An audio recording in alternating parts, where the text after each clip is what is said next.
karışık yazmışsın ki harfler halay çekiyor. El yazısı değil, halay yazısı mübarek. Abartma abartma. Gayet de güzel. Aa, e, bu domates konservesi canım. 3 kutu domates konservesi. Biraz aceleyle yazınca.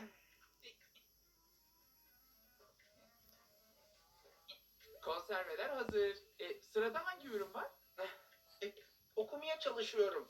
Oo, hoş geldin Akın. Hoş bulduk. Benim cetvelle makasın işi bittiyse alabilir miyim? Bitti bitti, hemen veriyorum. Nereye koymuştum acaba? Şey...